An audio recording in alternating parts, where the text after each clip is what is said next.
Alright guys, today I'm going to show you how to make a vegan, gluten-free, free-range, no added growth hormone strop.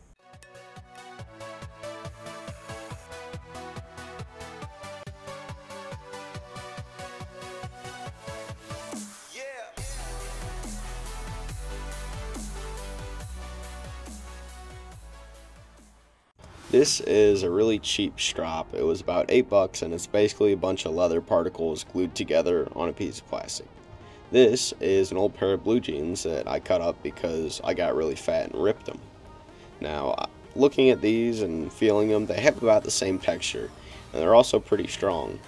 And when I wanted to buy a strop, they're pretty expensive and just buying the leather alone would cost about $10 to $20. So I figured, why not try to make a strop out of blue jeans.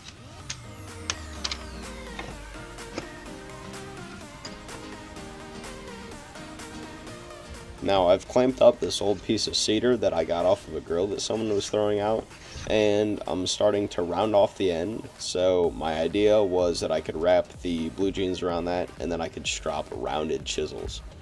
That's completely optional though. Now I cut off myself a good square of the canvas or the blue jeans that will give me about an inch or two on each side of the piece of cedar.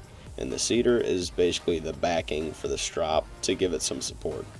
And I'm hot gluing it in place, and then I'll go ahead and try to use some nails to make it more secure. Now, since I used a really soft piece of wood, the nails didn't do their job very well, so instead I just epoxied another piece of cedar on the bottom of our strop, and that's gonna help keep the canvas from sliding around.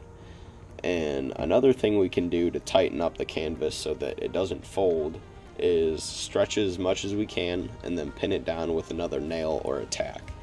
And we don't want it to fold, because if it does fold, then we have a bump in our strop, and that's not very convenient. I found out that using a screwdriver to stretch out the canvas works really well because it provides even pressure all throughout the strop, and really you can't put enough nails in there, guys. The tighter it is, the better.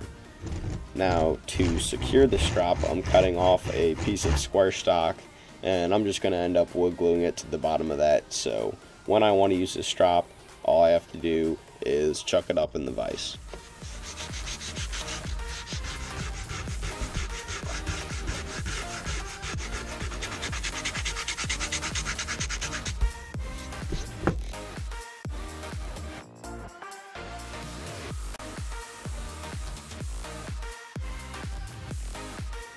Now I'll go ahead and secure our strop in the vise. If you want to know how I made this portable carpenter's vise, you can click the link in the top right hand corner.